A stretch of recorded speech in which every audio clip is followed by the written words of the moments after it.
ambapo wengi waligunduliwa kuathiriwa na matatizo ya macho. Huduma hii ilitolewa na shirika la Pokea Afya Foundation chini ya uongozi wa mkurugenzi mkuu wa Margaret Muyoro, ambaye alisisitiza umuhimu wa wananchi kutembelea vituo vya afya kwa ajili ya uchunguzi wa kiafya na kinga. Wakazi walieleza furaha yao kutokana na huduma hiyo ya bure. Leo tuko hapa kwa shule ya Kusero Township. Sisi ni wazazi wa hapa na tunashukuru kwa sababu ya matibabu. Tulikuwa na hospitali hapa, kwa tumepatiwa na ndugu zetu wa Evan na wamekuwa baraka kwetu na wametusaidia. Tumepata matibabu yote, tumepata madawa yote. Kwa kweli walikuwa na madawa ya kila aina na tumesaidika. Sababu maisha imekuwa ngumu.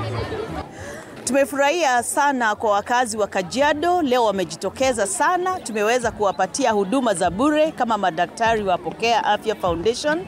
Tumewapima magonjwa mengi, lakini ile tumeona iko juu sana watu haelewi ni non-communicable diseases, na tumeweza kupima wagonjwa wengine hawakujua wako na high blood pressure, wengine walikuwa na kisukari na hawakuwa wanaelewa. Mwito wangu kwa Wakenya wote, wacha madaktari wakuwe marafiki.